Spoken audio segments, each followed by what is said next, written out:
like to call the meeting to order, so if everyone please rise for the Pledge of Allegiance.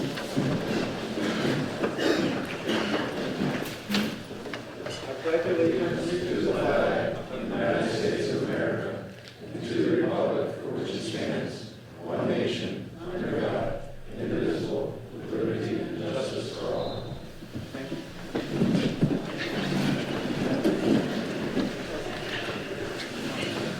Roll call, Don Davis to my left, and then Jared Munchen, and Dennis Crockwell, and to my right, on the end of the table is Robert Call. We're the planning board members, and then there's Yako is our town planner, and Brittany is the recording secretary.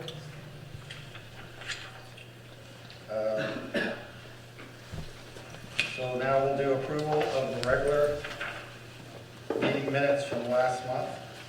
I'll make a motion to approve the regular meeting minutes of November 2025. I'll second it. All in favor? Aye. Aye. And we're going to change the agenda a little bit at this point. We're going to move number 10, the continuation of the public hearing for Petition 599, Berkshire Concrete Corporation. Did BCC want to say anything? Thank you, Mr. Chair. Attorney Egan on behalf of Berkshire Concrete Corporation. As my letter indicated, we had tens of pages of questions, which is fantastic. We're happy to be responsive. Part of that responsiveness is an updated plan, and as I mentioned in my letter, Foresight won't be ready with that plan until January, and therefore we've asked for a continuance to the January 21st, 2026 meeting. Thank you. At this time, I'd like Dennis to read a statement from the planning board. All right, on behalf of the planning board, we realize that the majority of those attending tonight are here regarding BCC's request for a continuance to their permit application. So before we get started tonight, I'd like to address the potential outcome. We have two basic choices regarding the BCC's request for a continuance. The planning board, one, can deny the request without prejudice, or approve the request with the condition that all pertinent and/or requested information and responses to questions be provided a minimum of 10 business days prior to the next scheduled meeting. If their request is denied without prejudice, they have options. Should BCC choose, they can refile whenever, while continuing to operate under the Third Permit Extension Act. If they choose to refile, this has minimal impact on them. Yes, should they refile, they pay an additional permit fee of approximately $1,500. These funds are quickly consumed by expenses, abutter mailings, etc., so there's no revenue generated for the town. Labor, town, and funds are expended in getting the mailings, paperwork, etc. taken care of. We're essentially back to where we are today with no real benefit, only a delay. Or they can choose to continue to operate as they are today under the Third Permit Extension Act until 2027, using the current permit conditions. If the continuance is approved, we continue the public hearing process. The planning board has an opportunity to revise, add, subtract conditions that immediately go into effect upon issuance of a permit, to provide more control and oversight in an attempt to address the public's complaint regarding their operation. Thank you. So at this time,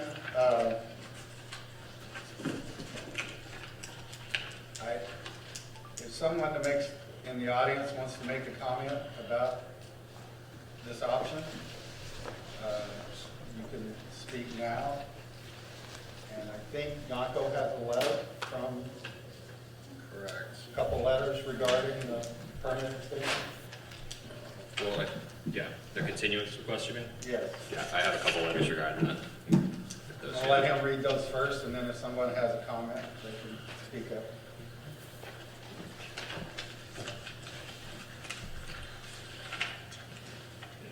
I'm sorry, I forgot to introduce Dan Filio, who is our moderator, which will call on people from the audience.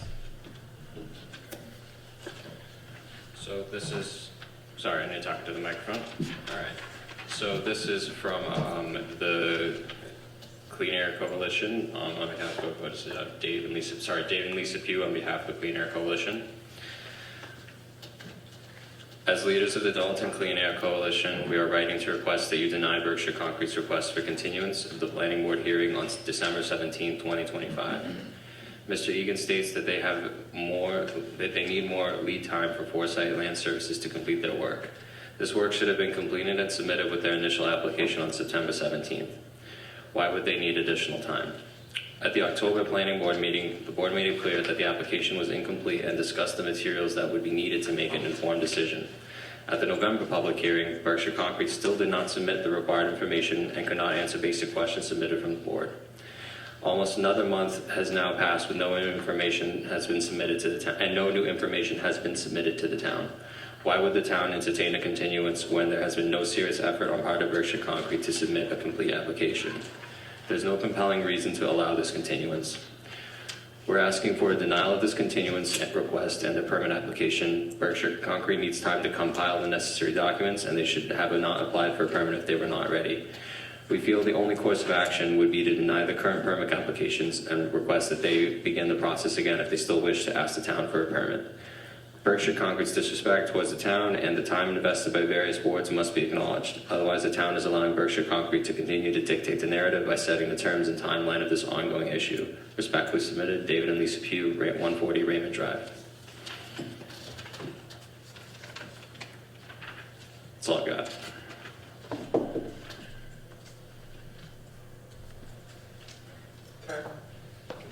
Yeah, can you wait for a microphone, because I There's a don't think, microphone at the end. No, you can hear me, I got big mouth. well, no, it's It's going for the through the recording. TV, so it won't show up on the recording if you don't speak it to the microphone.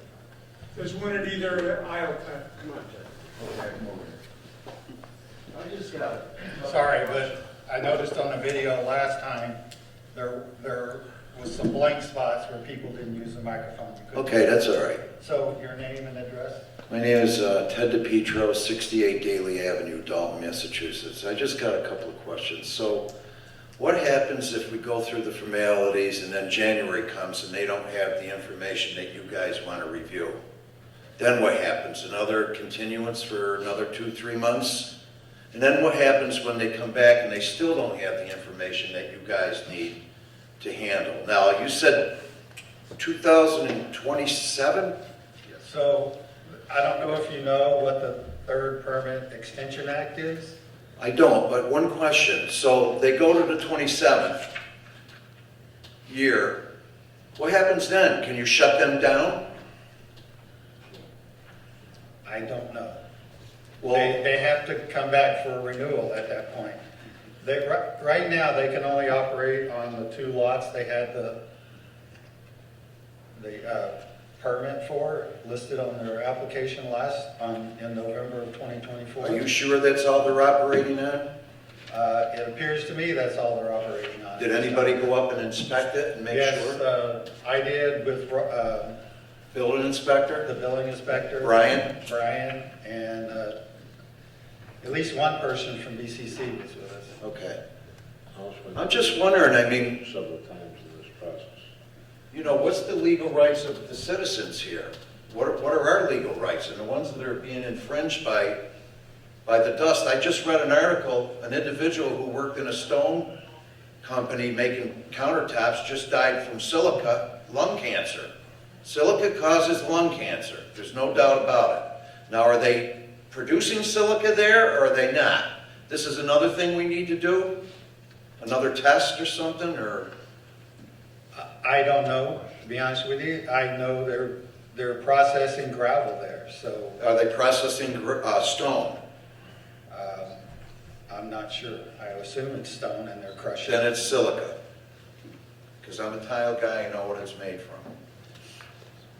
just, you know, we need to protect our citizens, guys. You guys are Yeah. trying to do your best, I know. Thank you. Thank you. Anyone else want to make a comment? Richard? Sorry. That's okay.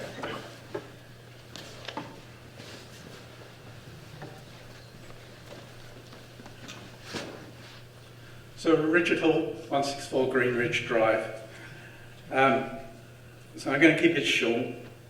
On the 20th of February, Brian Duval sent a letter, and as part of it said, until such time as a new special permit is able to be obtained. No, it didn't say renewal, it said new. So 209 days later, they submitted a special permit that they want to do as a renewal. So I'm going to glance over a number of things, but one thing that did come across my desk today that was really concerning is as part of their DEP application, they said this operation occurs on 5 parcels owned by BCC. Parcel ID 10125, 10512, 10516, 10655-1, 2173. These parcels with property boundaries and locations of the dig area and processing plant can be found on figure 1. And it says, the operation excludes excavation of bank run fill, that means digging up the hole, in the approved dig area. Well, the approved dig area on the map that they've given to the DEP shows parcel 1056 with an X marking the approved dig area. So my question is, do they know something the rest of us here don't know? So, and then lastly, because I think this was, let me use this as an example. If someone built half a house without a permit, they got told to tear it down, they say no because they're going to apply for a new permit, which they do 209 days later, and as part of the plan, they do not show the house on the plan, and you extend the public hearing 1 month, and they tell you they need more time. Then ask yourselves this, would you not deny the application as incomplete and tell them to reapply when they've all the required documents in order? So please, draw a line in the sand, deny BCC's application, and tell them they can refile when their documents are in order. Thank you.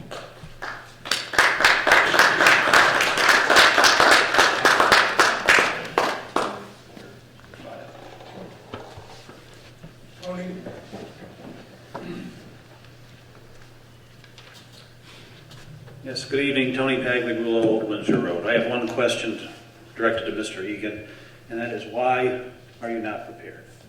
These are questions to the board. I'm sorry, to the board, to hopefully direct to Mr. Egan, why BCC is not prepared.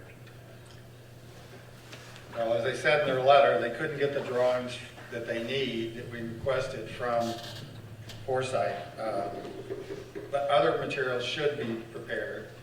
And I have one question, if some of the other stuff we asked for, is it not ready? Can you not send what is available? Chair, I would submit that the line of questioning is actually not a continuance of the hearing. So our request stands on its own. I'm not going to file a partial response so that the opponents and others can, turn around and instead of giving BCC credit, talk about an incomplete application. So I think you've got our request, and respectfully, you'll consider it, and we'll live with whatever your answer is. But to what we're continuing to do is really not continuing. It's the hearing's happening, and we've requested a continuance. So respectfully, we'll stand on that statement. Thank you. Sir?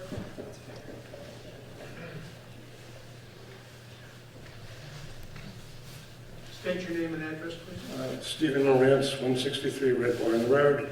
I would like you to go on with your explanation of whatever the third extension permit act is, because from what I understood is if you say no to this continuance, they appeal, nothing can happen again until 2027, they just keep operating as it goes, which sounds like a very unsatisfactory conclusion to denying the permit. Go ahead. So the Third Permit Extension Act was passed by our governor, and it was intended initially during the Great Recession, which the first one came on, was for real estate development, and then it was applied again in, 2012. And so this time around, the same logic was applied, except in the language of the law. And I'll read it right here. This Third Permit Extension Act requires one to look at each permit, determine whether it was in effect during any point between January 1st, 2023 and January 1st, 2025, and if so, determine its expiration date, and then add 2 years to reach the new expiration date. So that's why this keeps getting brought up, and why the permit that has been granted. It was granted in 2024, November 30th of 2024, which falls in to that date, to that time frame. So then it would be extended under that act automatically. And this applies to all special permits throughout the Commonwealth, not just real estate. And so that's where, I understand the opinions of someone in this room. That's what the language reads. So we have to follow the law in this sense. So the new permit application that they submitted included other lots, not what was on their permit in 2024.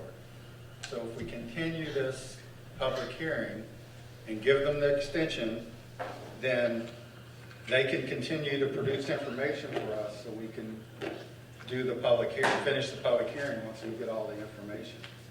If we just deny it, the extension, then Nothing changes. nothing changes. They keep operating where they are now.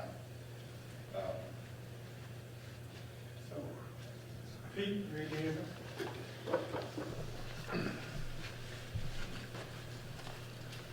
Pete Person, 30 Florence Street. So let me get this straight. Is it with the extension or the third permit extension act, that will not include 10516 because it never had a permit? that's correct. Okay. And my other question is, I mean, there's got to be a lot of thinking about the denial with this extension act. I don't know how I feel about that, but how I do feel is I know all the sand that came over on the Griffins property right across the street from me. Okay, and we didn't get it as bad as they do because we got a couple more trees in there that kind of filtered out a little bit. Okay, but what I am questioning, and I'm questioning the good neighbor statement, is that 10516 was partially remediated with the statement, we're going there next. And I don't think that can be allowed to stand. Because you can't say on the one hand that you're a good neighbor, and then on the other hand say, we're going there next, when you never had a permit for that freaking lot to begin with. You know? It's just, it's not right. And, you know, there ought to be something. Because if I build something and it doesn't live up to code, there's going to be consequences for that. And I don't know what consequences, what you can do, but there should be something there because it certainly isn't right.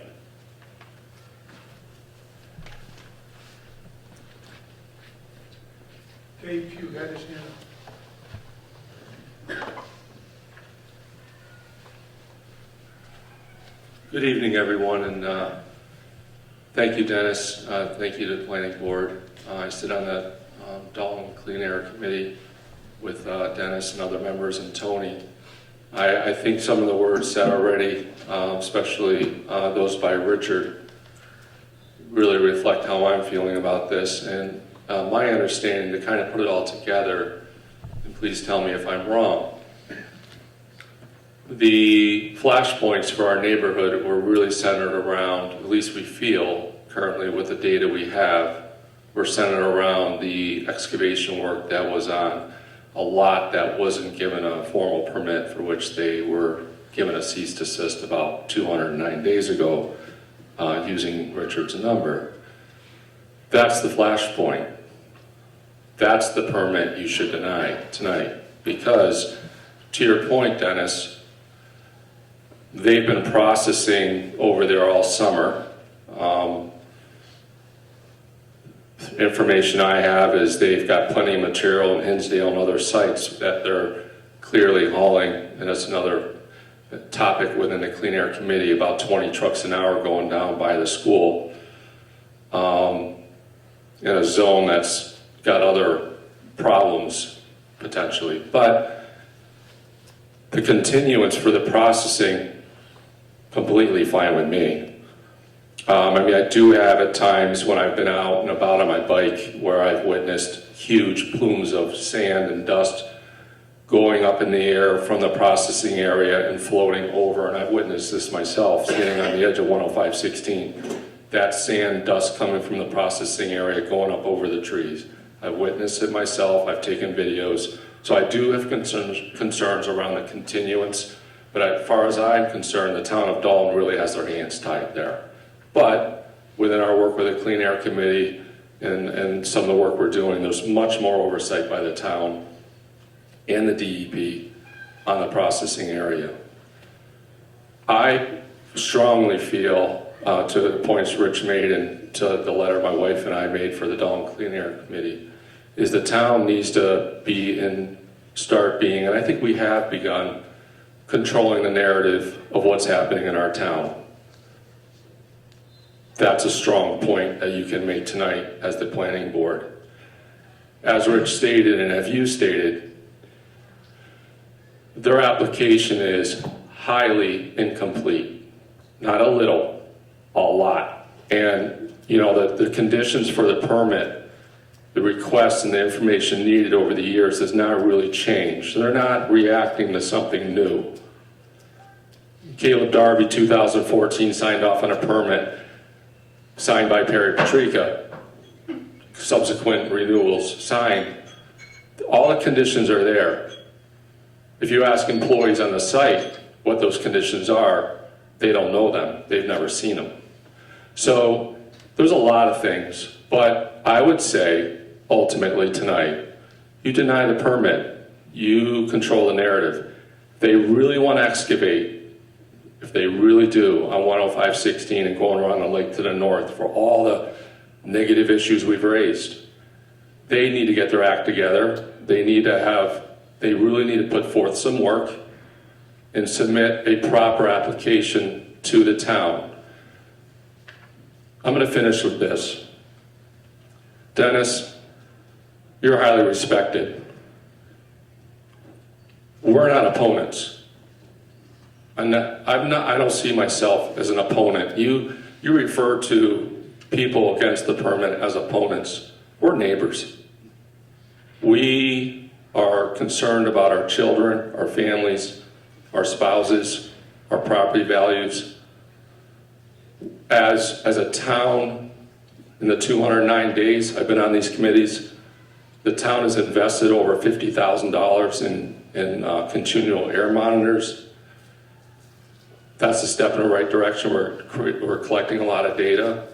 Committees have worked tirelessly. I use the word tirelessly because I've been on them. I spent many hours this summer on those committees along shoulder to shoulder, driving permit conditions to be ready for your thorough permit application. Our work far outmatched a work of an industry with lots of revenue. So there's capacity within that company to be ready. If they're seriously ready for this town, if they were seriously wanting to be a good neighbor, they would have had their ducks in a row. 209 days. And to Richard's point, and it was a good analogy for our house, it would clearly be denied. And that would be me in that situation doing so. I would expect wholeheartedly you as a board to say, tomorrow, reapply. So thank you. And again, take control of the narrative, Dennis, and the planning board, and ask them to reapply and let them reapply with their ducks in a row. Thank you.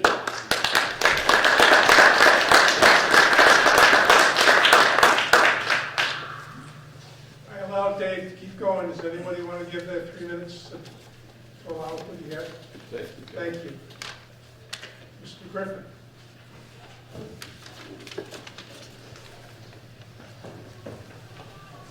When we get to the 3 minutes, you may hear me tap the gavel. That is, I'd like to see a hand if anybody wants to donate time. Thank you.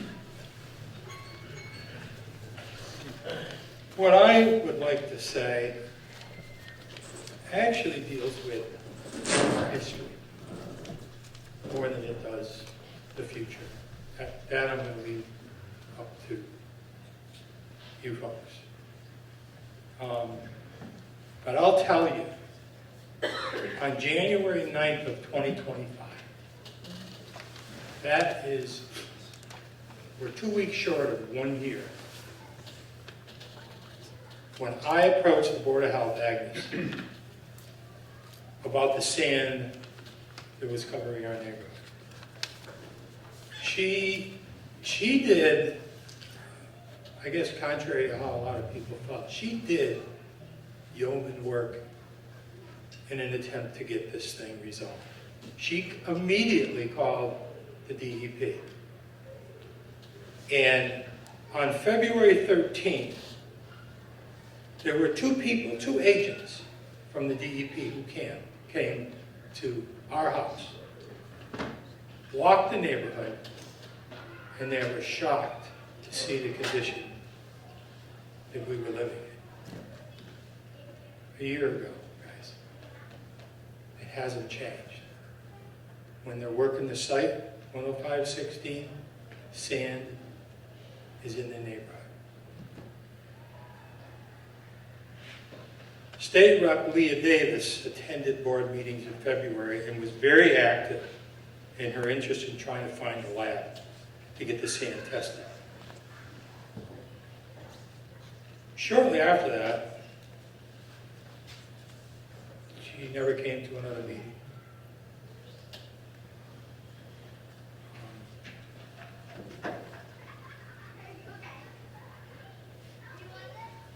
The town select board, at one time during that period, had indicated that they had found the lab in California that could test the sand. It never happened. A neighbor who suffers from respiratory issues confirmed through an associate manager from Berkshire Concrete that the sand contains silica. This is from someone that works at Berkshire Concrete.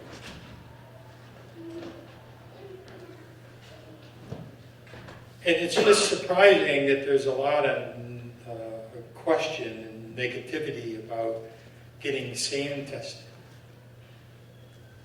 I think if we did, it would validate what we believe, because there are people that probably say, oh, it's not really true. Well, it is true.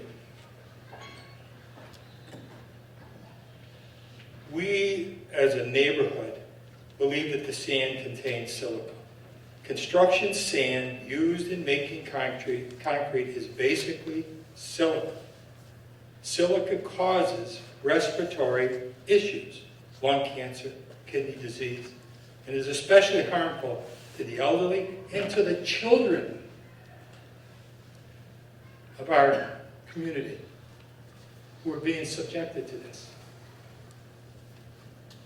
Where's the element of fairness for the people that live here in the town of Dalton? There's over 150 sand mines in Massachusetts, but there are no state laws governing them. There are only state laws concerning the safety of the laborers working the mines. I asked the question of Berkshire Concrete earlier this year. What are you doing for your own people? they're giving them the necessary tools to take care of themselves when they're working on the site. How many people have respiratory masks and so forth? One person? That's because that's the work he does. Yes. And Peter, that's because that's the work he does. But, man, not everybody works in construction or in the trades. It requires that type of protection.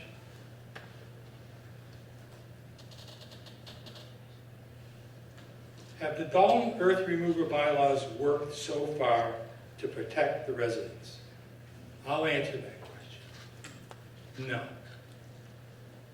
They haven't. Planning board members have a chance to make history. History here. In a perfect world, you wouldn't be faced with this issue, sand pollution. It would be heroic if this board stood up to Berkshire Concrete and said, no more. We care more about our town residents and their health. That's our priority. Number one priority. Don't forget, the children of Dalton, their health and future is at stake here. Take a stand for your constituents, please.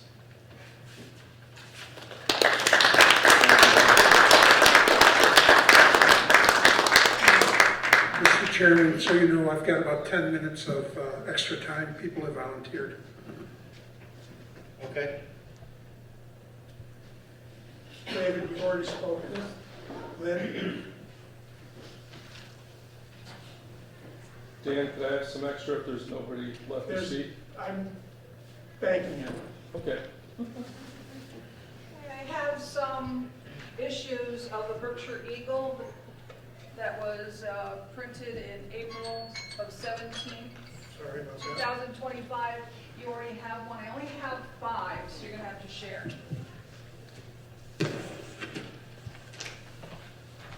I'll be reading parts of it, and can you hear? Yes. Okay. This is an opinion page in the Berkshire Eagle, April 17, 2025, and their main opinion was about our sand pollution issue. April 17th. On the streets of Dalton, and in our letters section, it is clear that the dust still hasn't settled on the issue of sand pollution in a residential neighborhood near Berkshire Concrete Corp.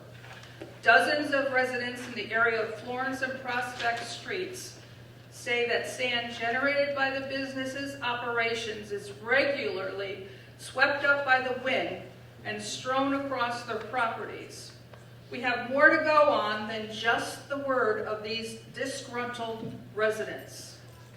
There is photo and video evidence documented in recent months by an Eagle photographer as well as local residents. We kept being told, oh, you can report your sand on your property, but can you prove it came from Berkshire Concrete?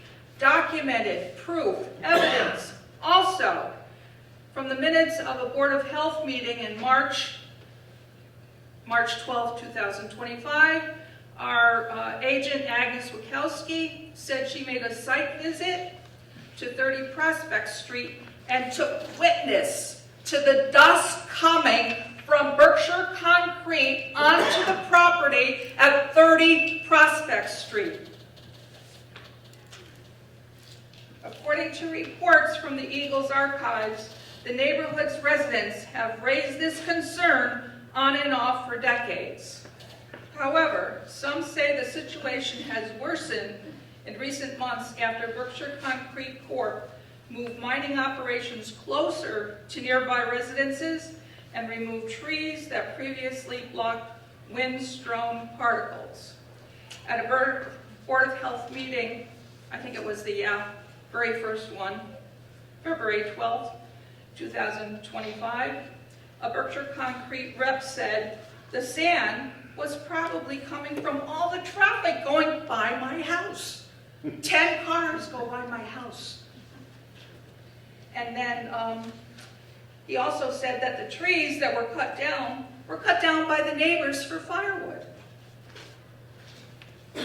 Unlike other neighborhood controversies we've waded in on before, such as a butter outrage over cell tower placements, that's in the southern part of Pittsfield, I think.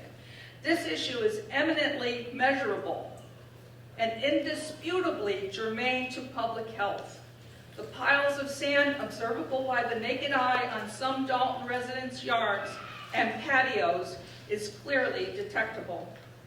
And according to the Occupational Safety and Health Administration, breathing in small crystalline silica particles can cause multiple serious diseases, including lung cancer, chronic obstructive pulmonary disease, and kidney disease. Young children and senior citizens are particularly vulnerable.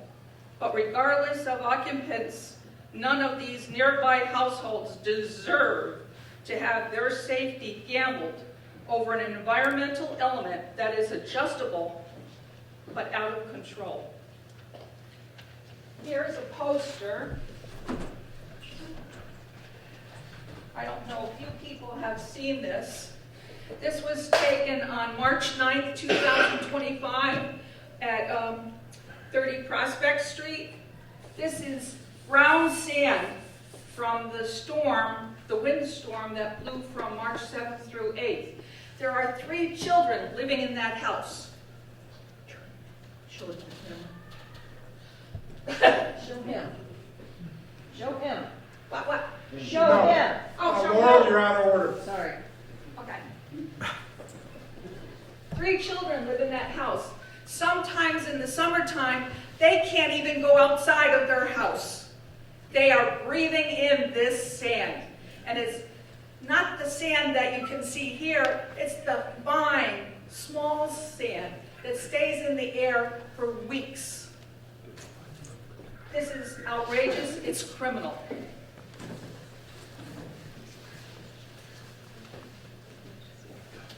Given that the ongoing and unabated nature of this issue has some affected residents disillusioned with local governance, though, it would behoove town leaders to step up and show their affected constituents they're doing everything they can on an issue that likely won't blow away on its own. Over and over again, Berkshire Concrete has shown that they value profits over people. They value profits over the health of the neighborhood. They have continually shown a lack of integrity. You, the planning board, must ensure that Berkshire Concrete is held accountable. Please protect the residents of Dalton. Save our children and ensure that they have a healthy future. Please deny their permit. Thank you.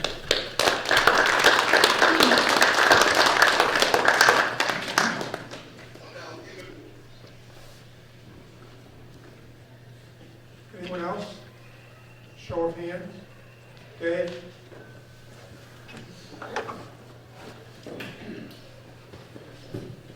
This is the second time he's come up, we do have time. Okay. It'll be very short. I just, with all our work, Dennis and others, fundamentally, we're just talking about people being concerned about their health. And I truly believe if my neighbor was concerned about their health because something I was doing, it would be forefront my attention and my reaction. So 209 days of listening to our community with our concerns, our town's actions to measure their action to say, no, we don't want you testing the sand on our sites after Perry once upon a time on a site visit back in the spring said, yeah, come on over. Well, we have the kits ready to go. There's scientific ways to prove that the sand is coming from that lot. that's landing in our neighborhood. And right now, Perry Patrica, as a neighbor, I'm not going to say a good neighbor, is unwilling for us to do that. So when I, again, think of this whole story and I listen to Lynn and Ron, who have truly been impacted the most, ultimately is around the safety and health of our community, and that has to be the one and only reason right there to say, get yourself in order. Thank you.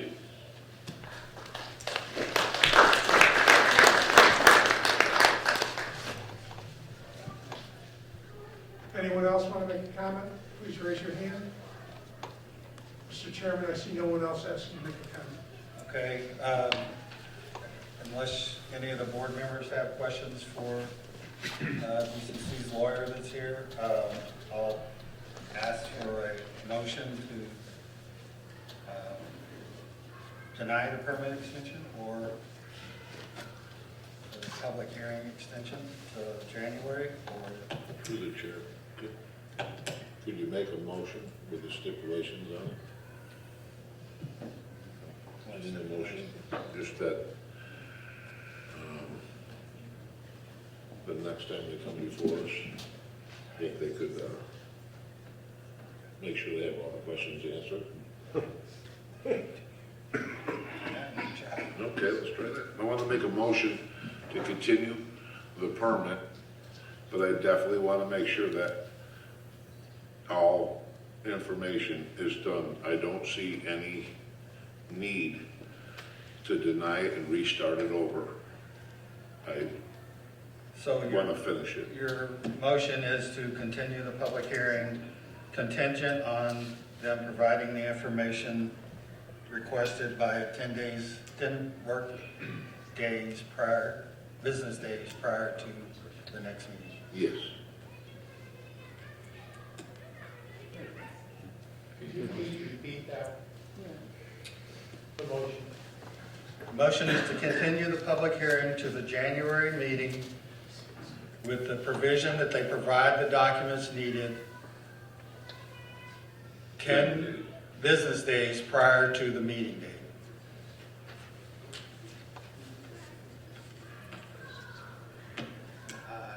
Second? I'll second with comment. You want to modify the motion? Well, so, yeah, I mean, just to include all of the stuff we have asked and also what the town board of health has asked with the letter that we have here. That's part of the... Okay. I just wanted to make sure that was addressed because it wasn't brought up. It was in the packet. All the information. I'll second. All in favor?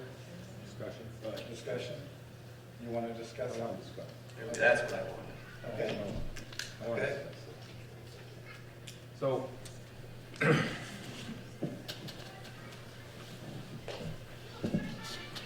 I think there's some people here tonight that are a little confused.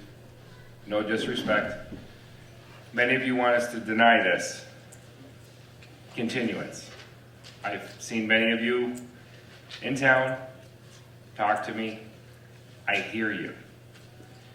One of the things that I see is if we deny the continuance, and my fellow board members can help me clarify this, if we deny this, as many of you want us to do, BCC has another year and 8 months before they have to apply for another permit, and we can start this whole process all over again.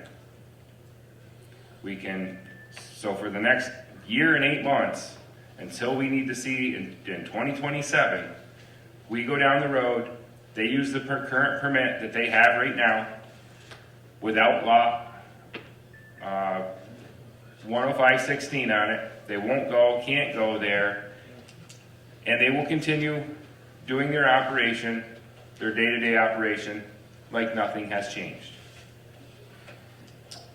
If we as a group up here allow BCC their continuance as they requested,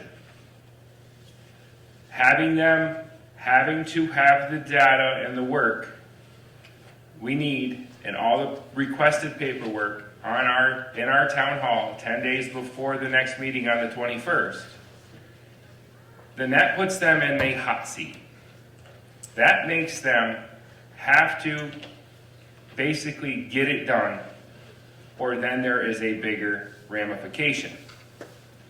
But even at that point, there is still the fact that they can operate because of the extension of the law by the governor.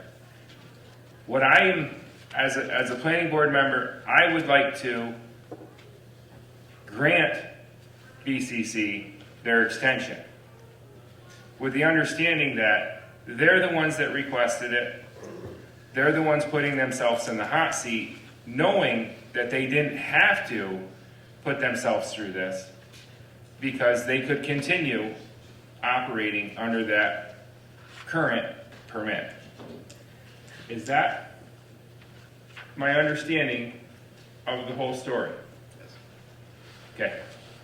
I just wanted to make sure that I understood it right, and I hope that I presented it well enough that there's some other people out here that now have a little bit bigger grasp possibly on the difference between denying it and giving it. Right. Chair. Oh, sorry. Go ahead, Dennis. Just want to make sure that, right, as Robert said, is that everybody understands that when we deny it, if we deny it tonight, which is a very real possibility, is that we lose control. Why? I know I'm out of order, but why? Because they have the Permit Extension Act, we do not have, we don't have to, can't put any conditions on it. On the processing area. But No, Please, excuse excuse me, please put your hands down. The board is answering a question, and it's a discussion of the planning board at this time. on the current permit. Understanding that the processing area is a separate entity, we're talking about the extraction of materials. So when we lose control of the extraction of materials, we also lose control of the processing. Because the conditions that we can put new conditions on or revised conditions that hopefully, not saying it's going to definitely, but hopefully, ideally, it will stop some of the issues that we're currently experiencing. And we need the opportunity to be able to either implement that. If we deny it, we have no opportunity to do anything. So The permit conditions from the 2024 permit stand, you can't put conditions back into an old permit. So that was, conditions would be Right, continued until existing conditions, 2027. right. Yeah, so those new conditions, those would just be nothing. And just to touch base on, the issue was with the 10516, that they were not permitted to use. And maybe there were issues prior to that we were unaware of. Maybe there wasn't. But until they were mining on 10516, which they didn't have a permit for, that's when everything became a problem. They're not mining there no more. As far as we last checked, there were no complaints substantiated since. That's not true. Mr. Griffin, please.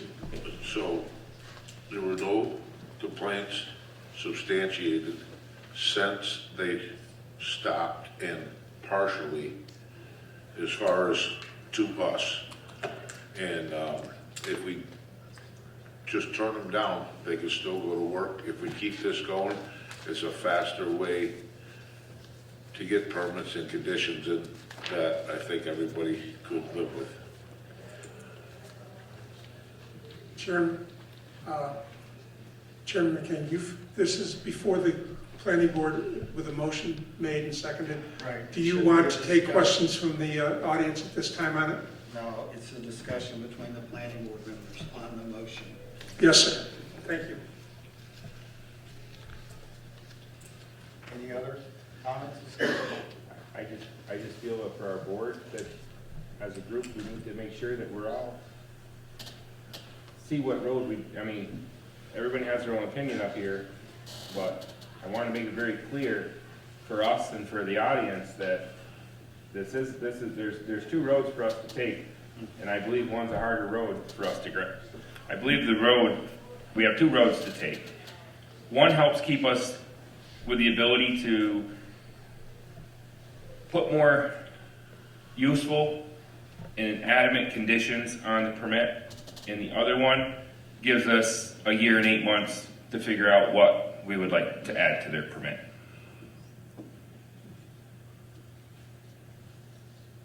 Any other comments from the board members?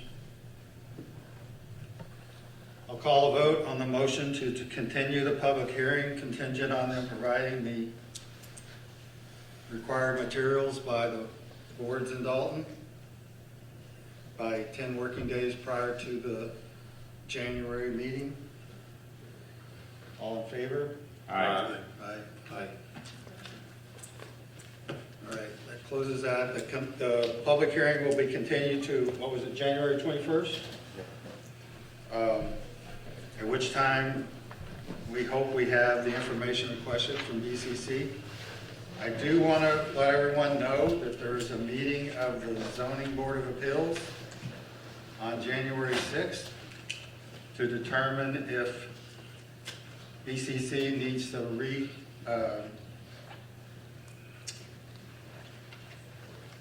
how do they state it? To reclaim the rest of the property on 10516. So if you're interested in that, look up that ZBA meeting on January the 6th. Could you repeat that? I'm sorry. So there's a zoning board of appeals application where Berkshire Concrete they were ordered by the select board to reclaim the rest of the property at 10516. And they're appealing that decision to the ZBA on the basis that they have a contingent, or they're working on a special permit for the rest of that property. And this is going before the ZBA on January 6th. Right, Yanko? Correct. 5th or 6th? The 6th. 6th. The 6th at 7 p.m. at the Senior Center.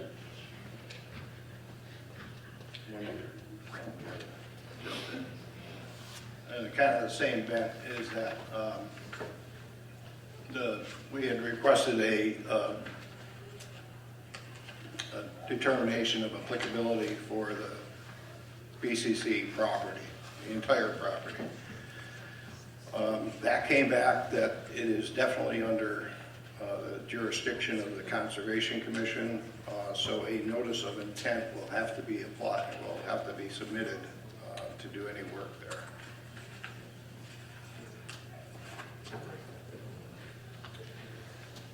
So that's all I had to say on this. That's continuation will be, and we'll have a public hearing on January the 21st, contingent on me getting the additional material requested. It will be at Nessacus right here, same place, same time, 7 p.m. Nessacus Auditorium, January 21st. Zoning board will be at the... Zoning board, January 6th, Senior Center, 7 p.m.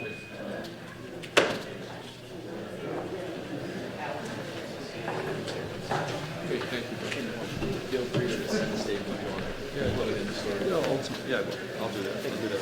Ultimately, I trust that.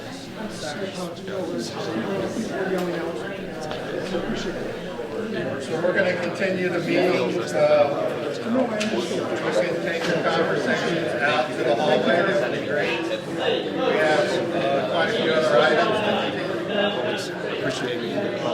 Excuse me. Excuse me, people, this meeting's still going on. Could you please exit the room silently, please? Thank you. So, old business, Yanko, was there any? There is no old business as far as I can tell, looking at the agenda real quick. No, just new business. So, on the new business, we have an approval not required submittal on a drawing from Rick Solis on Crane Avenue. Do you want to explain what that is? So this is is there a representative?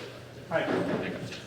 Hi, Brian Casella, BEK Associates from Curtis Ave, Dalton, and we prepared that plan for Mr. Solis, and it's redividing, it's changing the interior boundary lines of 3 existing lots.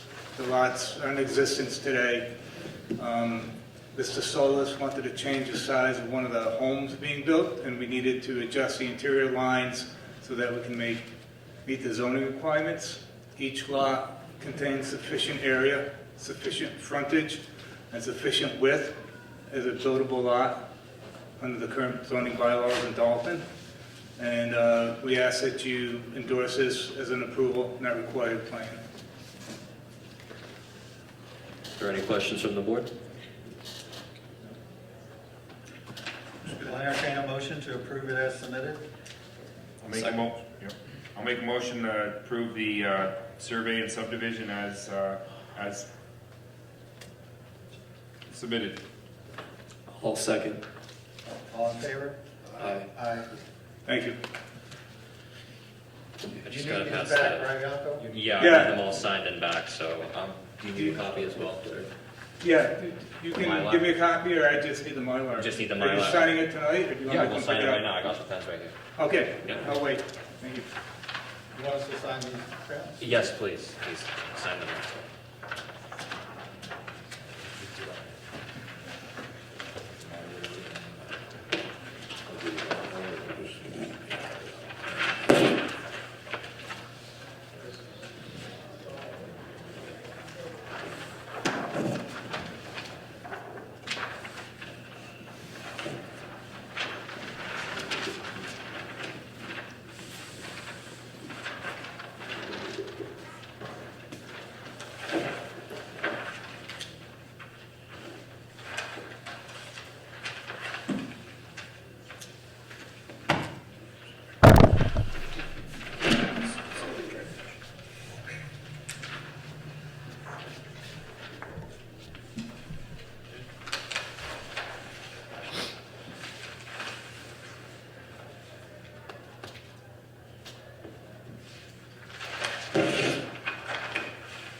Public knowledge.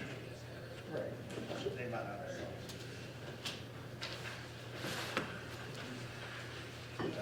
Tell them. Well, they should have.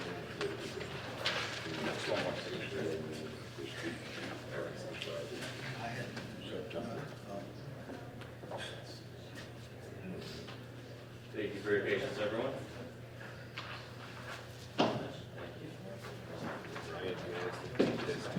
This one right here. You sure you don't want one of those? If you have an extra. We got it. Sure. You want me to date this, Brian? Huh? Are you gonna date this? Oh, no, I need you to send me the data to. Oh, you see David? I'll take this one. It's the 17th.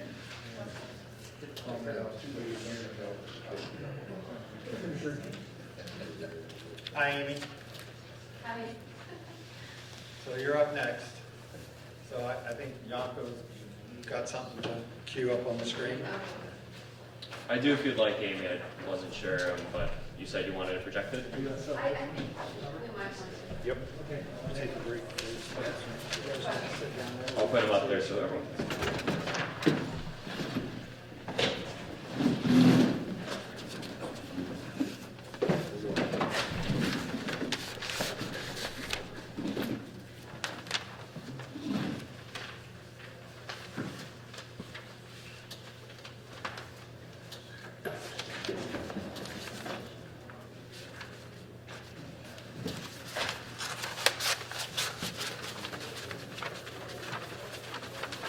is there a particular order that these are going to go in, or is this fine? Okay.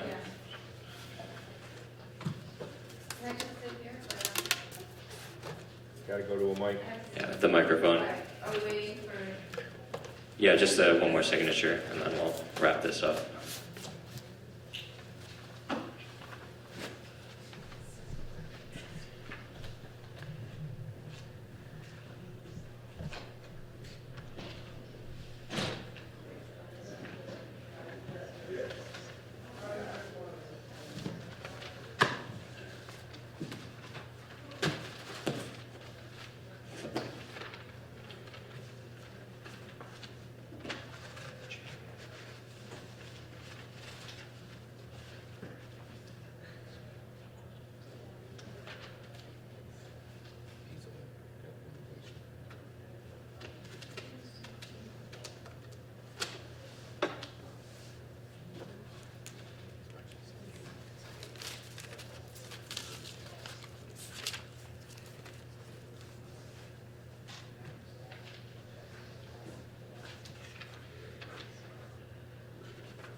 Anybody know a song?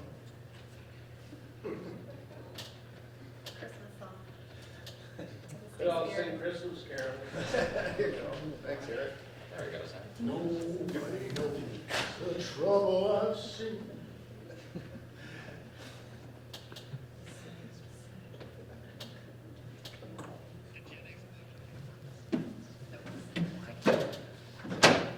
Y'all set, Jakob? Yep, I'm all set.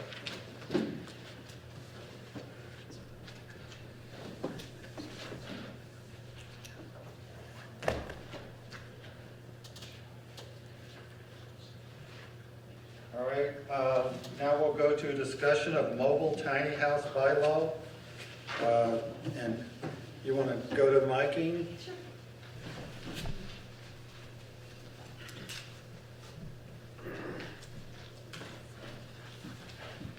Hi, my name is Amy Turnbull. I live at 60 John Street. And I just want to first and foremost say that it's a pleasure to be here in person because I've seen you guys through a television screen for the last couple of years.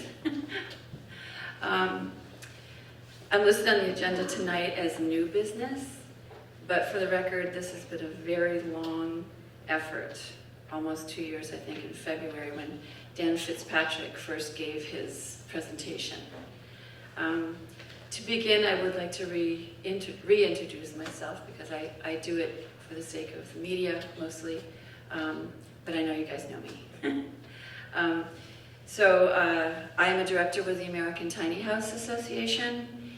I graduated from California State University with a degree in planning, and I am an advocate for attainable housing. I'm also a senior who is anticipating increased housing costs on a reduced income and anticipated mobility issues. Like other senior homeowners in Dalton, I would like to age in place. That's actually called living in place now, just to make that known. Accessory dwelling units are expensive to build and difficult to finance. That's where my advocacy began a couple of years ago. I think it was finally passed in 22. I was really excited about it until I found out how much they cost and how expensive they are to, and how impossible they are to finance. And also, I found out that, like, if you put one on your property, they don't really know how to evaluate its worth. So it's problematic. It costs about $500 or more per square foot to build anything that's a conventional and traditionally built unit, you know, a stick-built unit with framing and a foundation and all of that. So the benefit of a movable tiny house is that it's smaller, hence the name tiny. And they also can fit in some of these yards in town. It's very narrow, it's only 8 feet wide, and it can be up to 40 feet long. I don't recommend it, but a lot of people like to have them larger. You can actually have them 10 feet wide as well. Movable tiny houses offer a much more attainable option because of their because it costs less because of their reduced size. So it's basically just an algorithm of, like, you know, size versus cost per square foot. They can be more easily financed, and I think that's probably why I'm so adamant to get them into the accessory dwelling unit bylaw, because once they're in the accessory dwelling unit bylaw, then they qualify for funding through the state, even with their status as a alternative registered vehicle, basically. Hence the wheels. I know the wheels have been problematic for some people, and there's been some allusion to the fact that it's a trailer, and I want to say it kind of is a trailer. And someone also said something about camping. We don't want a bunch of people camping on our properties. Kind of is camping. And I'm like, with the world the way it is now and the state of housing, I say bring it. I think we're in a position where we need to really entertain all kinds of alternative housing. And I like this one in particular because you can put conditions on it if you decide to accept it. And one of the conditions that I'm fond of, and I know that some of the people who are advocates for tiny houses are not, I don't like it looking like a box. I want it to have a gable roof. I want it to be what it really is. It's a tiny, well-built cottage that just happens to be on a chassis. And the wheels can be covered so that you don't even know that it's a movable unit. And quite honestly, they hardly ever move because they're really expensive to do that. But they are built so well with conventional materials that people that I have known in the industry, I don't like to actually call it an industry, excuse me, people who have built these themselves and also have purchased them, you know, over the last 10 to 20 years, those same units are still being moved around. You can catch YouTube videos of these folks from, you know, Jay Schaefer to some others. So it's worth exploring the idea that these are well-built units. These are not your typical trailer that are built with aluminum, with not enough insulation. And I've built into the language, and Jared and I, you know, went over this, how to make them the most safe they can be. So there's 4 different amendments that have been drafted and submitted to you guys in advance. Not all these amendments need passage. We can choose. So I've sort of put them in an order, and I'll explain that in a minute. The one that I like the most is the one that's actually being viewed right now. And this is what Great Barrington did. They didn't go on and elaborate with conditions and a I don't know what you call it when you introduce something and say why you're doing it. I forget what the word is for that. They opted to just put it in as a definition. So they did it in 2 places. And I remember I used to call Jonathan Hankin every once in a while, and I'd be like, Jonathan, where the hell do I find the language? Because I kept looking for it and I couldn't find it because it's not in their ADU language, okay? It's in a definition that is a movable tiny house. And then I guess what they did was they just amended their ADU bylaw saying that a movable tiny house is accepted. So what we will need to do is, first of all, there is no ADU definition right now in our bylaw that is by itself. It's resident in the actual language that lists the conditions. But if you go to 350.5, that is not there. I actually took that from the accessory dwelling unit bylaw, which is not going to be viewed here. So that is a definition. 350.5 is the definition section. So the change that I'm advocating is to add movable tiny house, and that's it. So if you want to advance to the next one,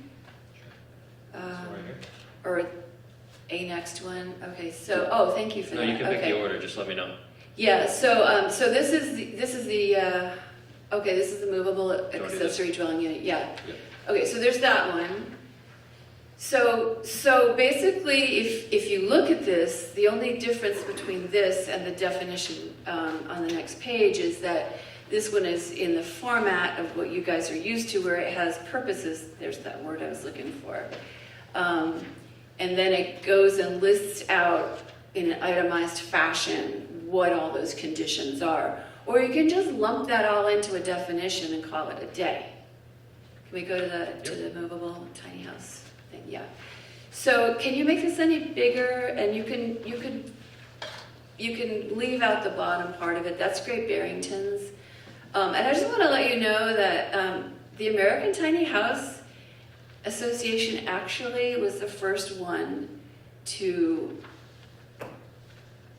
format that language. It was Elaine Walker.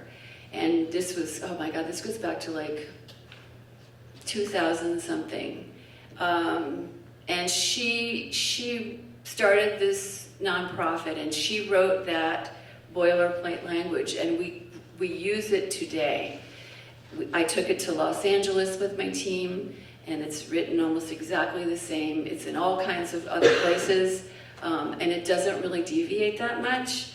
I have expanded it a little bit here because I thought it was important to show some additional safety requirements that I got from the third-party inspection team called NOAA, which is the National Organization of, I don't know, something, and they will come in and certify your home during a build if you choose to build it yourself, and they add this additional compliance that they take from the IRC, and that is the structural guidelines and the efficiency standards, and they also use Appendix Q.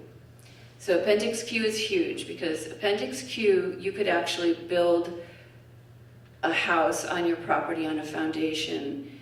Like, I wouldn't even have to come to you guys for that because that's already in the works. So it's just wheels. That's what we're talking about here. So I'm asking you as a board to reach down into your NIMBY core and ask yourself, is it really so bad? Because I'm telling you, these are not the same thing. And it's a shame that they meet with such opposition because of the wheels, because it's been more than 10 years now, and the progress has been very slow. And I feel like that's against where we are now in our fight for housing. So I brought a piece of paper. I'd like to read it. It's from the assessment that was done in 2022 by the Berkshire Regional Housing Commission. So I'm going to just grab it real quick.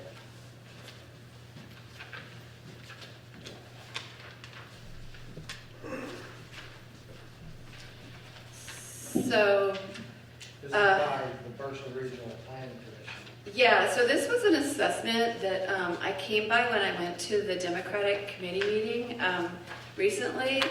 I have never seen this. It is not widely circulated. And I was getting most of my information from our very old master plan.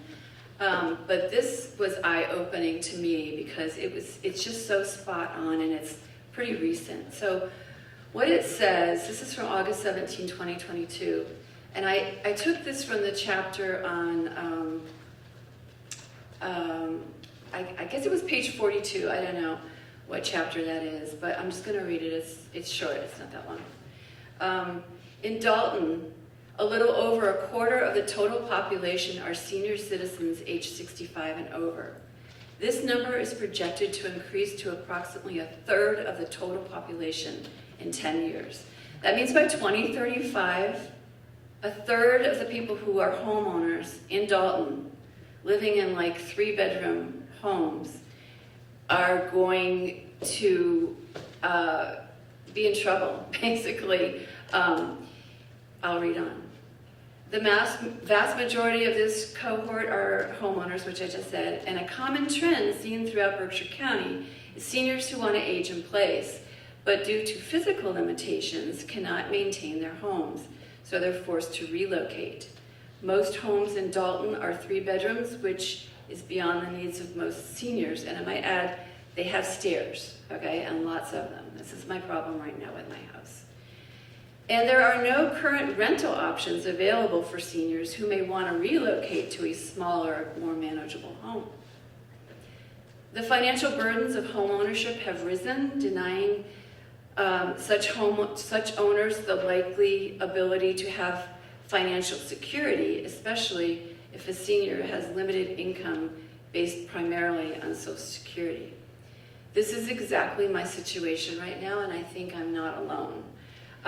I know that taxes just went up, so I have a spreadsheet and I have a 3 and a 6 year plan of how long I'm going to work, and in neither of those situations am I going to be able to afford any kind of rate increases for anything. It's going to be dire, and I'm better off than a lot of people. So there's that. So if we could move to the next slide. So this is the one I recommend, this one, and then just adding it to ADU, and then I threw in a couple of others. Which one, Amy? Sorry. Oh, it's the one about the temporary use. Okay. So there's a section in the bylaws that talks about temporary use, and it's specifically designed, I think, for what you guys are calling mobile homes, which everybody else calls manufactured homes now after 1976. So I put it here because I thought if you guys are really on the fence about this and wheels really are an issue for you, I'm willing to meet you halfway and be like, okay, well, what else can we do? So what we can do is we can lump this in with some exceptions that are made for other scenarios. So I know if your house burns down, you have a year and you can live in an RV on your property. If you're this one's a weird one. If you're a night watchman, you can live in it indefinitely. So I'm just going to change my job description and I'm going to become a night watchman. That's basically what I'm going to do. So I thought it was a good place to put it, and Jared wanted me to include hardship. I struggled with this one because it is a big definition, because it includes all kinds of things. I sent this, I think, to you, Dennis, some definitions so that you could make the comparisons. I thought that might be easier. So, you know, like housing or medical issues or a death in the family or, I don't know, there's more finances, you know. I mean, we all have our fair share of hardship, okay? It hits seniors the most because they're on fixed incomes. So, you know, or it could be a hardship for somebody who owns a home, and it could be a hardship for their son or daughter, and they have a safety net and they can come home. And we want young folks to come home to Dalton. We don't have enough young folks.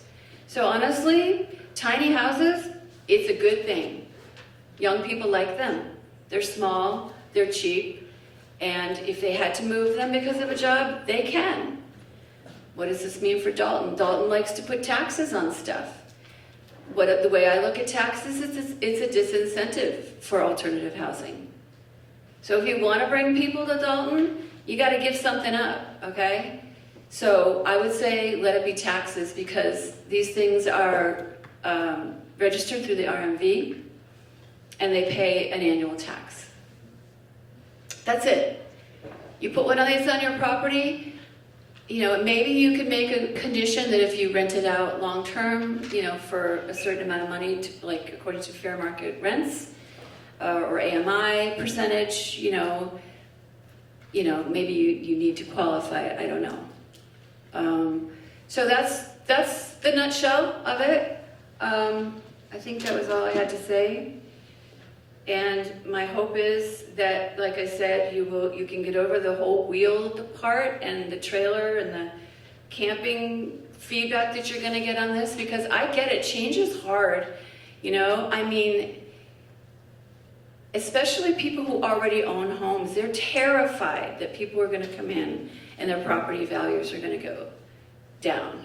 Okay, I get that.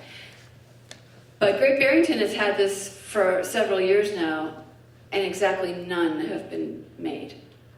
I tried to do an incentive program in Great Barrington, but they have a lot of stuff going on.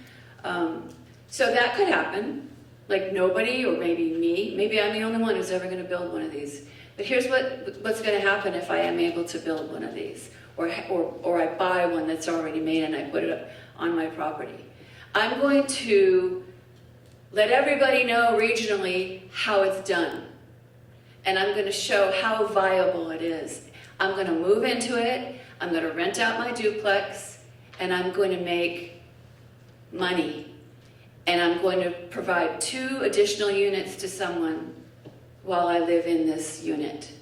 Or there are these people who have the 3-bedroom units, you know, and they can't climb the stairs, they can't vacuum the whole house. They can also move into it. I did a whole presentation just about ADA compliant homes. And I brought in a guy to the senior center and we went through it, and they're being built right here in Adams by B&B Micromanufacturing. I'm trying to get Jason, he was a very busy guy. He's busy making camping units for Bosquet.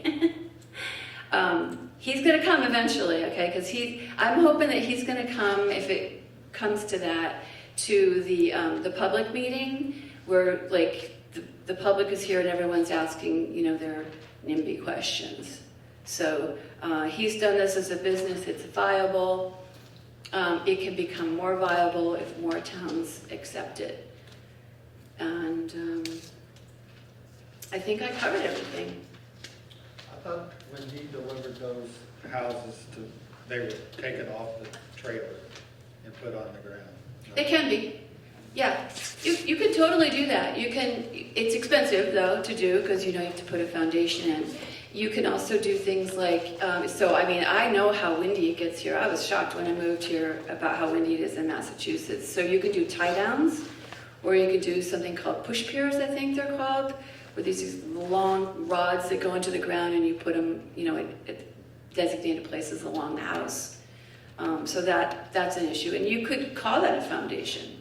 You guys can add anything to that. So do you want to go back to that movable, the one that looks like a bylaw, kind of? Not that one, but yeah, it's just the definition. The one that has condition, yeah. So, I wrote these in as conditions. You could put in whatever conditions you're comfortable with. So whatever bothers you, if you don't think it's safe enough in some respect, then you can tell me what that is, and Jared and I can make sure that that's addressed. I've got a few questions. Okay. So I'll just start with, I think, the easier ones.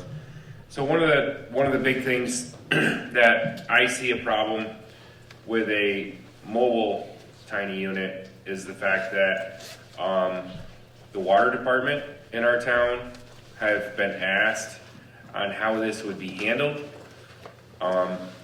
They don't have a really good answer because, quote, you are a trailer in their eyes, as partially in mine. It's no different than having pulling up and hooking up a water line and an electric line.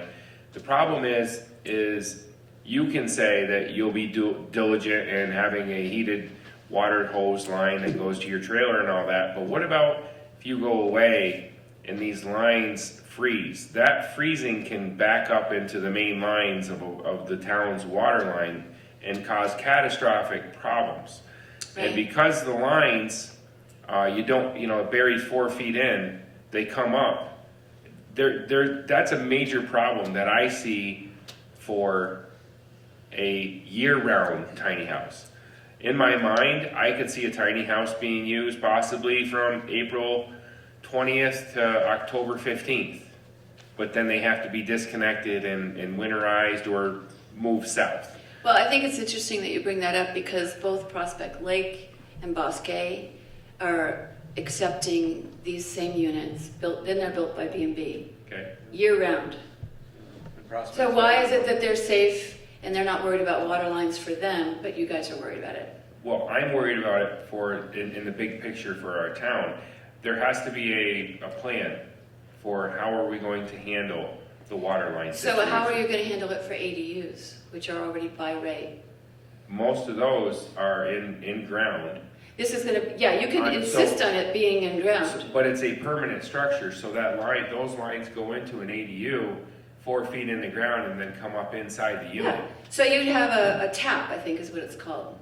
It would come up under the house, but it would be buried 4 feet under, and it would run either to the primary unit or you can run it out to the street, whatever's, you can tap it into the main lines. I think these are some of the things that need to be, with the new bylaw. I think there has to be a set of guidelines with it that state you need to be, X, Y, Z with the water line.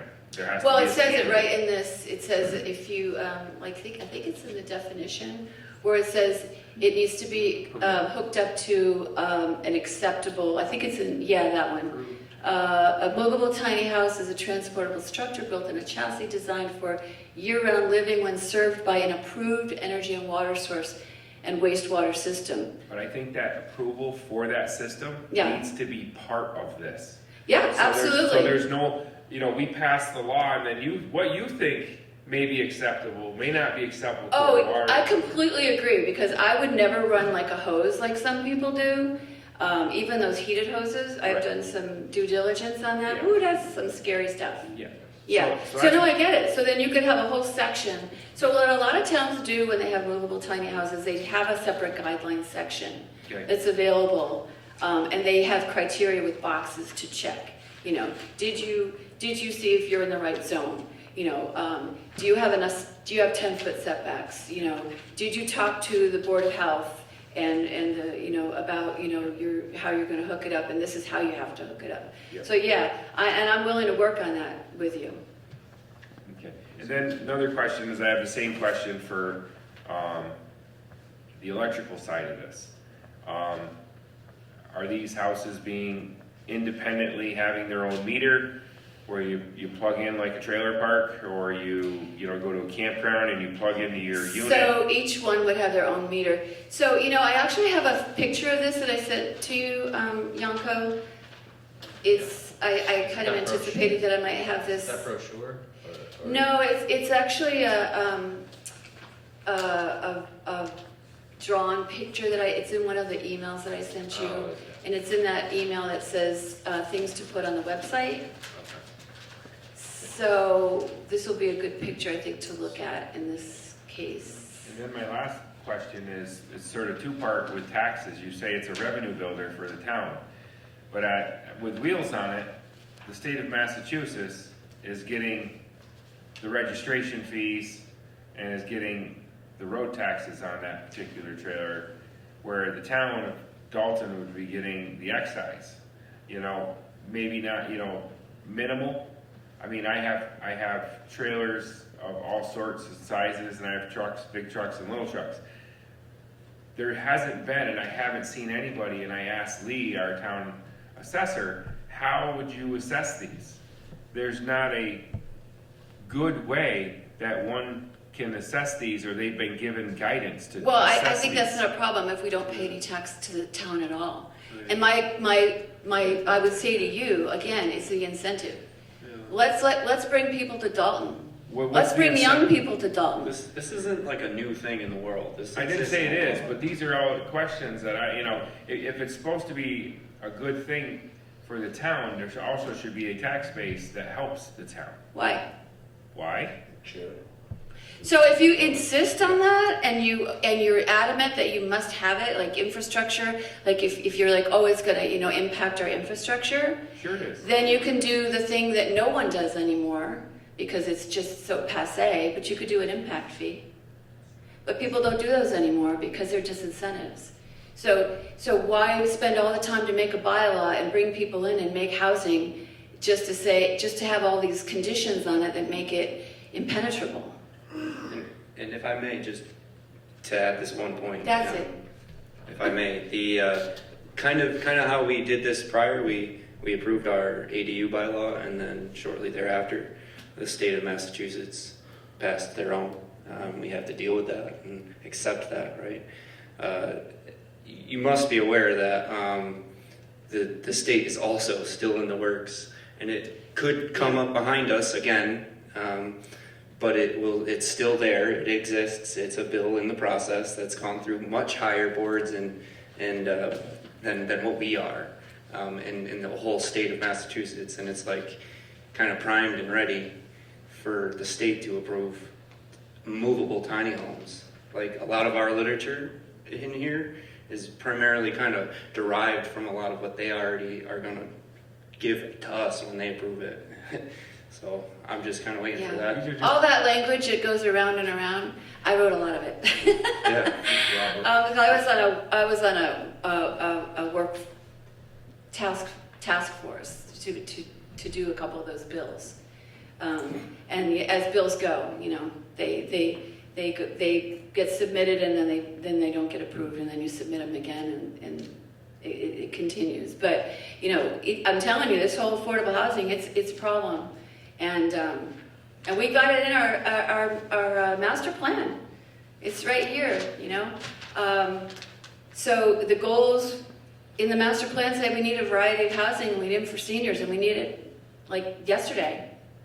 So, so getting back to how you're going to hook it up, so here's a perfect picture for you. I would ask the board to look at the pic. I know you guys can't Yeah, see you it behind guys, this. I don't know, you Might need to wanna- stretch your legs. There's a nice illustration up on the screen if you all. So I actually had a builder called Tiny Roots in New Hampshire draft this for me. They're probably going to be the ones to build my house.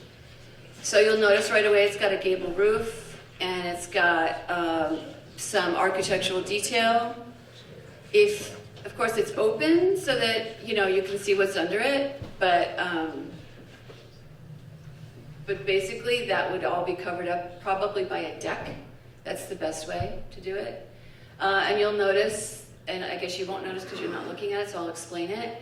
All of that infrastructure is exactly how an ADU would be done. So whatever guidelines you've prepared for an ADU would also apply to a tiny house. It's exactly the same. Again, it's just a couple of wheels, and if you care to look at the picture, you'll see, you can hardly see them. And if in one point I'd make, this is always my kind of point on this, is people might not like them in the long term, thinking this thing's just going to sit and rot and become an eyesore, and right? It's a heck of a lot easier to hook up a trailer and or truck and tow it away than it is to let a house sit there with a red X and never get demolished and just kind of depreciate our town. So that's one thing to think about is something, if you build things permanently, people can still go and make it disheveled and kind of crappy inside if they don't take care of it. That's always a risk anyone has, right? Every house has the possibility of going to crap, and that's what nobody wants around here, right? But a movable unit, in my opinion, in the worst case scenario, can always be removed a heck of a lot easier than a permanently affixed structure. So Again, conditions can be attached, but all of the materials that go into making a tiny house are conventional. So the windows, the doors, there's no aluminum windows or anything like that. So it's a pretty well made house. Like I said, there's been some out on the road for like the past 20 years on the road. Okay, so they're like towing them around, and they look pretty good. But I think you made a good point bringing up Bosquet's up and coming installation of these units that are going to be year-round accommodations, and then Prospect Berkshires, Right. I believe. What town is that in again? Egremont. Egremont. Yeah, I've seen it. I drove by it and was like, "What is that? What is that?" Because it was quite eye-catching and quite nice. It's a very large establishment of tiny home structures that are permanently affixed out there. But unfortunately, they're hospitality units. Right. How does that serve us? Right. That serves more out-of-towners. What it shows is an example of existence, and they obviously have water. They obviously have their systems incorporated. So I think there's a will, there's a way. Yeah. So I'm trying to get Jason Koperniak here, like I said, from B&B Micro, so he can answer all those technical questions. And we could make them conditions or a guideline or something like that. I guess I'm not against that. I just think before I could, as a planning board member, could move forward and approve or make a motion to do on something like this, I think there's still a lot of questions to be asked.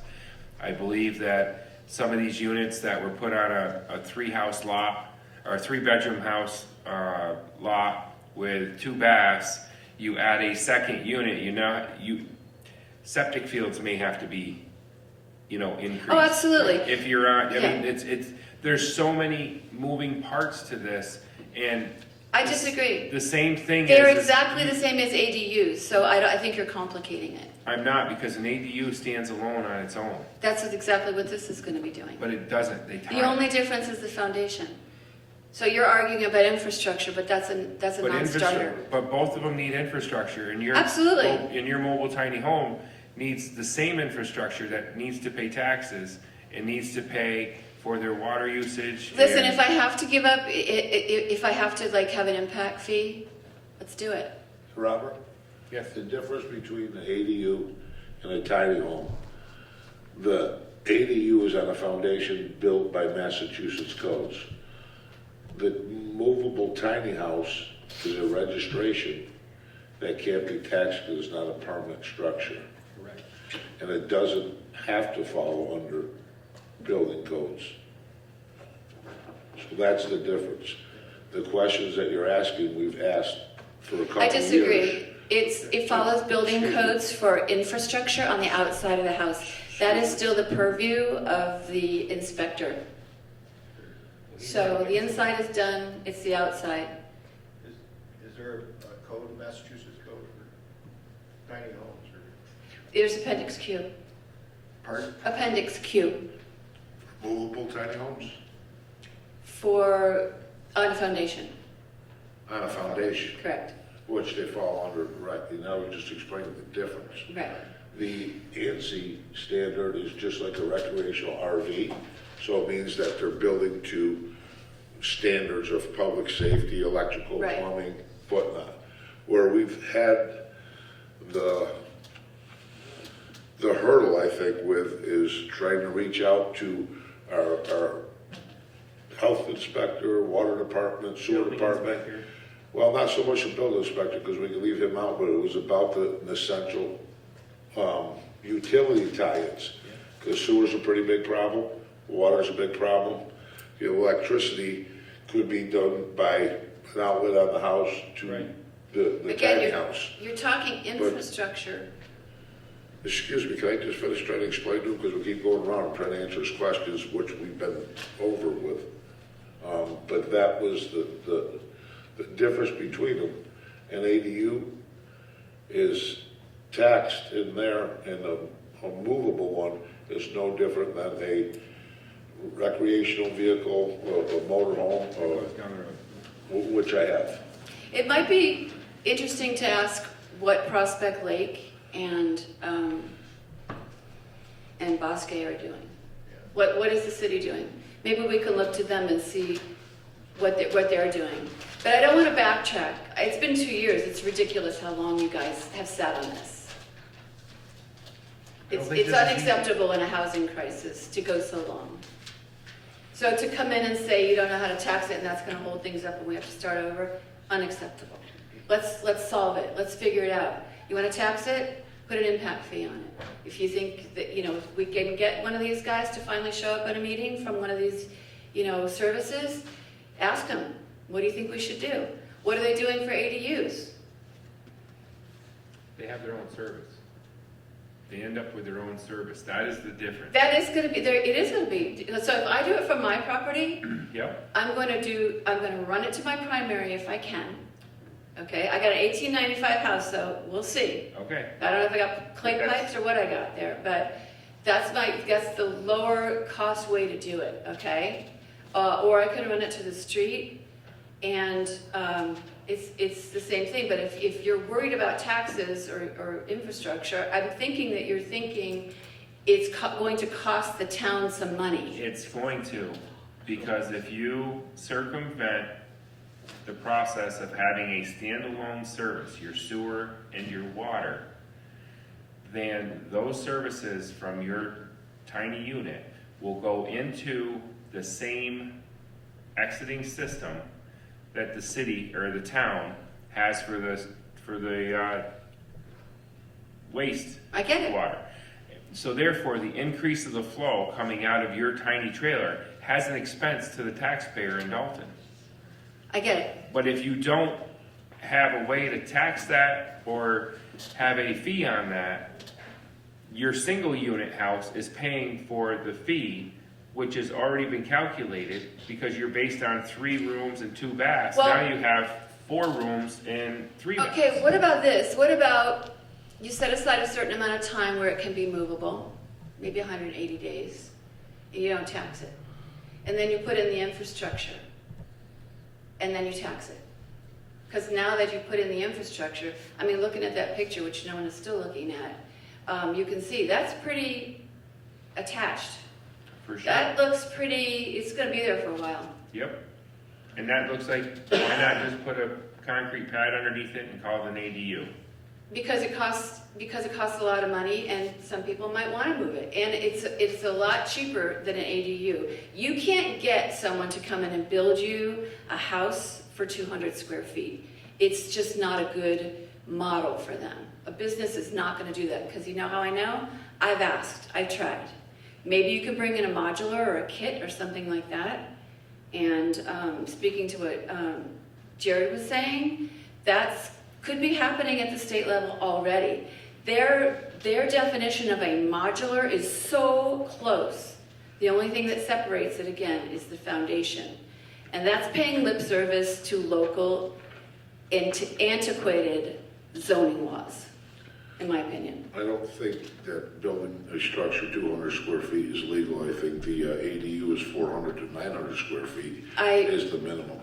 It's 150 in the state of, in most states and in Massachusetts. It is? Yep. So I think I had, it's not in any of our paperwork here, but I do believe I had some alternative concept, because if anyone knows anything about tiny houses, a lot of them are self-contained. You know, these people are utilizing them for camping trips and whatnot. So like your responsibility as the owner of the unit is to purchase and provide your own water.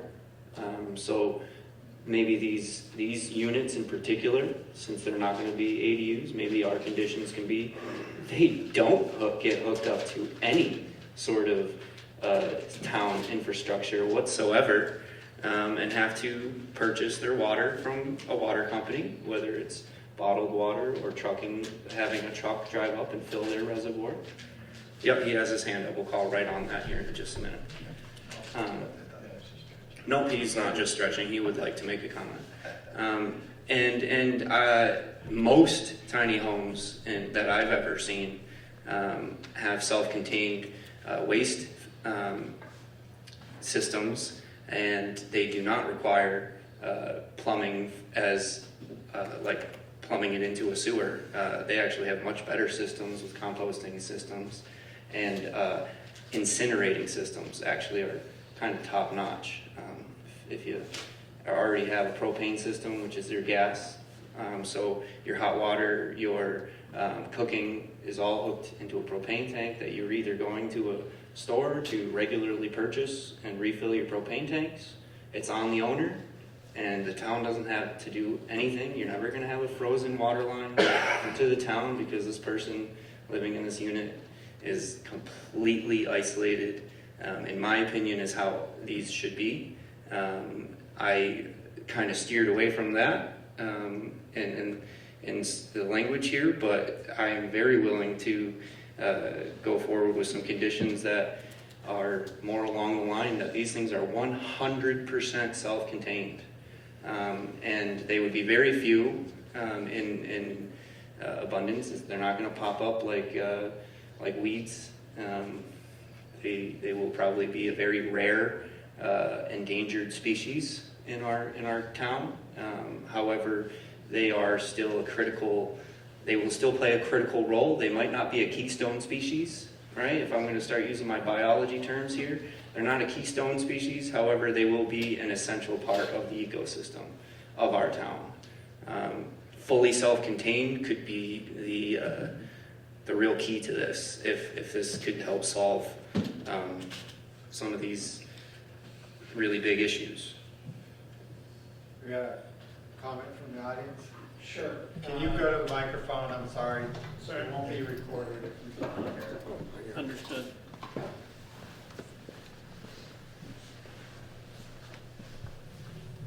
I have a quick question for Amy after Eric is done as well. Okay, so Eric Anderson, I'm not actually technically a Dalton resident at the moment. I live in Hinsdale. For the record, I'm currently living in a beach shack that's about 540 square feet, which is plenty big enough for, my needs personally. So prior to this, I lived in a community that adopted ADU regulations about 10 or 12 years ago. And we've had that's roughly half the size of Dalton, and we've permitted basically one ADU a year since then. So we've had 10 to 12 ADUs built with very little impact. I think you could consider, if you were going to do this, a set of design standards so that it has to look congruent with the neighborhood. I think that's perfectly reasonable. The other point I wanted to make is whether it's movable or not, by referring to the International Residential Code and the subsection Q, which relates to tiny houses. Even if it's a mobile tiny house, you can still require that it get built to that set of standards. So that, in a sense, would speak to the durability factor. And the last thing is that a tiny house and an ADU are pretty synonymous terms, in the sense that any tiny house would meet the current regs for an ADU, probably, if it was built correctly. Whether you approve it or don't, that's certainly your call as a board. It's definitely an up-and-coming housing type. And given the cost of housing today, it is another means of bringing in housing. I do understand that a mobile tiny house gets taxed as a motor vehicle, and a motor vehicle is only taxed for the first 4 years of its existence. So that is certainly a concern. But those are just points of interest. Thanks, Eric. I'd also like to know that he is the new town manager for the town of Dalton. He forgot to tell us that.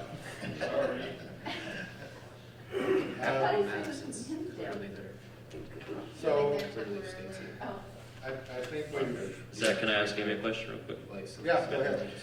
So Amy, it's a bit of a digression, but so back to the Great Barrington, I just was curious, and I can also ask the planner down there, but do you know why there was a difficulty in getting, you said none were really built, like what were the hurdles that you? I have no idea. Okay.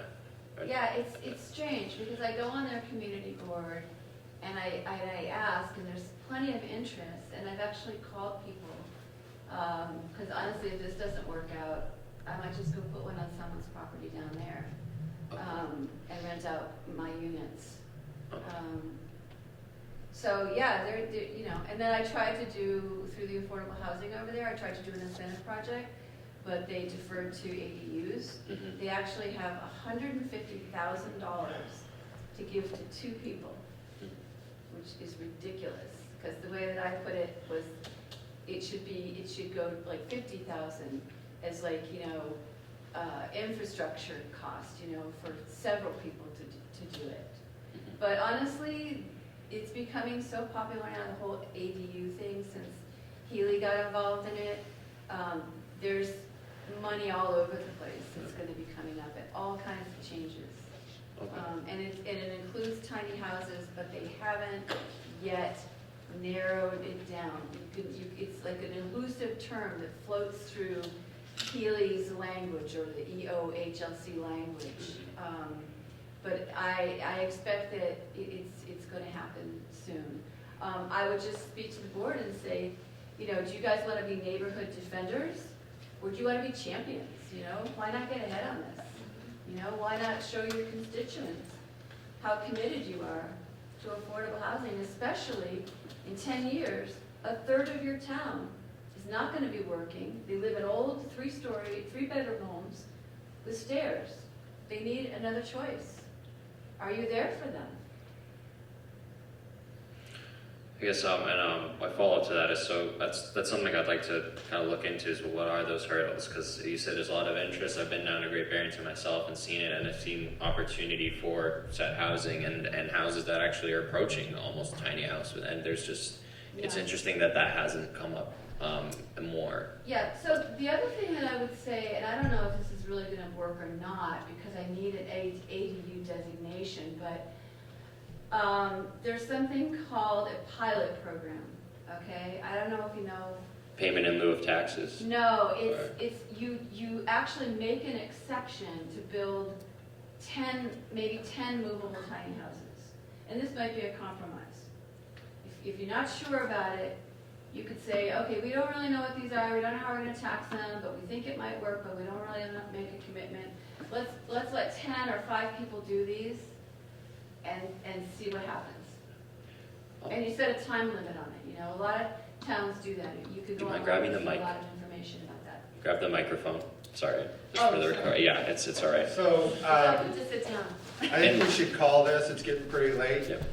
My proposal would be that if Jared wants to take this on and put together a proposal for a bylaw.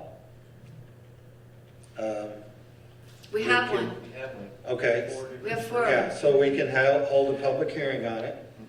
The process for this would be hold a public hearing and get the bylaw passed at the public hearing. Town And meeting. then Town meeting. go before the town meeting, and the town would vote on it. Yeah, perfect. So, And if you guys would like, we could try to make a 5th version where, you know, it can potentially include those conditions where it's completely self-contained. Or it could be in addition to. In addition to, right? Like that's what I was trying to do, where you could plug it, you could do it, and that's why it's simplified here. Will be serviced by approved energy, water source, and wastewater systems. That has to be approved by us, whether it's fully independent or it's hooked up to the town. Case by case basis.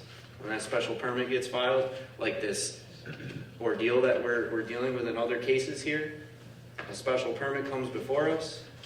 We lay out those conditions that, oh, well, I don't know about that house and that site.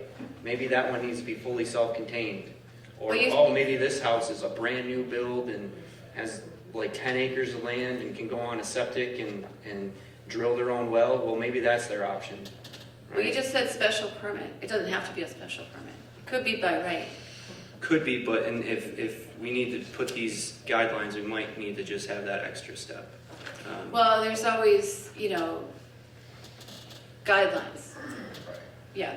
So in lieu of special permit. It's just so we can get it in front of people and go case by case so we can approve those conditions. I'm still hung up with the unanswered questions we have from the other departments that haven't got back to us over 2 years. Well, that's what the public hearing's for. Yeah, but for us to even to move forward on it, to try 2 to years, figure it that's out. all I'm saying. It's been 2 And- years. Let's go. Yeah, excuse me, and still waiting to hear back from that. And to me, I still stand, as I've stated in the past, I think tiny houses are a great thing. I think they have a place. I think they could have a community, but in a sense, myself, it's still a recreational vehicle. And we do have them in there, in our bylaws now. And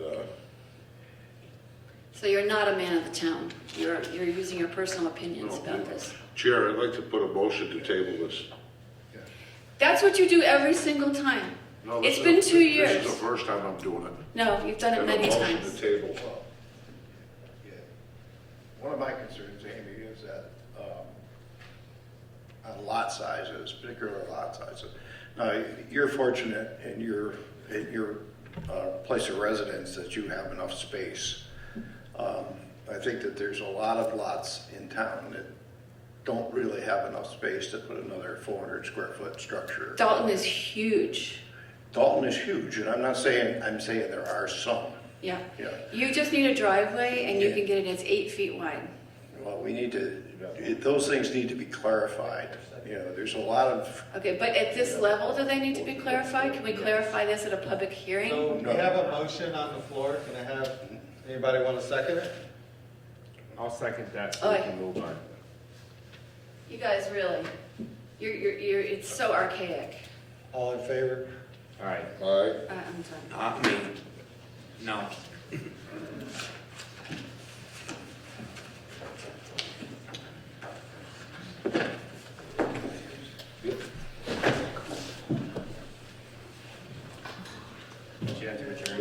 more things. Yeah. City churches. Correspondence.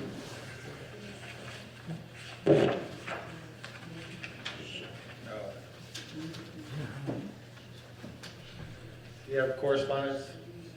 Yes, I have one. I have one letter correspondence.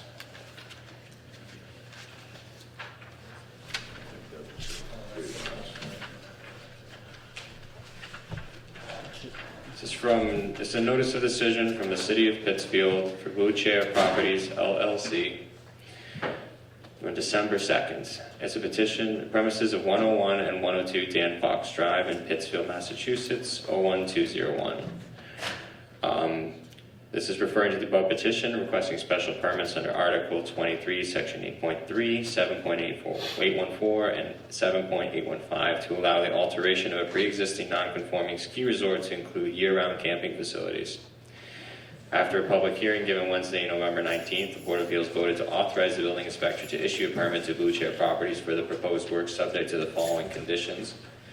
Cabins will be installed in phases. Plans showing a cabin number and location will be submitted to the CDB for each phase of development. All site improvements related to the camping facility are to be constructed prior to the installation of any cabins. Any dumpster or property shall be screened per the requirements of Section 4.309 of the zoning ordinance. All lighting shall be downward cast and shall not trespass off-site. Should concerns arise over parking capacity and vehicular conflicts as a result of the proposed camping area, the board will request that the applicant appear at a noticed public zoning board of appeals meeting to address the impacts and provide appropriate mitigation. If the rights authorized by a special permit are not exercised within 2 years of the date of the granting of such a special permit, they shall lapse and may be reestablished only after public notice and a new hearing. And finally, the applicant is subject to all other federal, state, local rules and regulations not specifically covered by the granting of a special permit. That's it. So what I was going to say before Amy walked out is, Jared, if you want to put something together and you guys want to present it to the select board, you can bring it before the town at the town meeting with enough signatures. Do you understand what I'm saying? I'd like to make a motion to adjourn. Second. All in favor? Aye.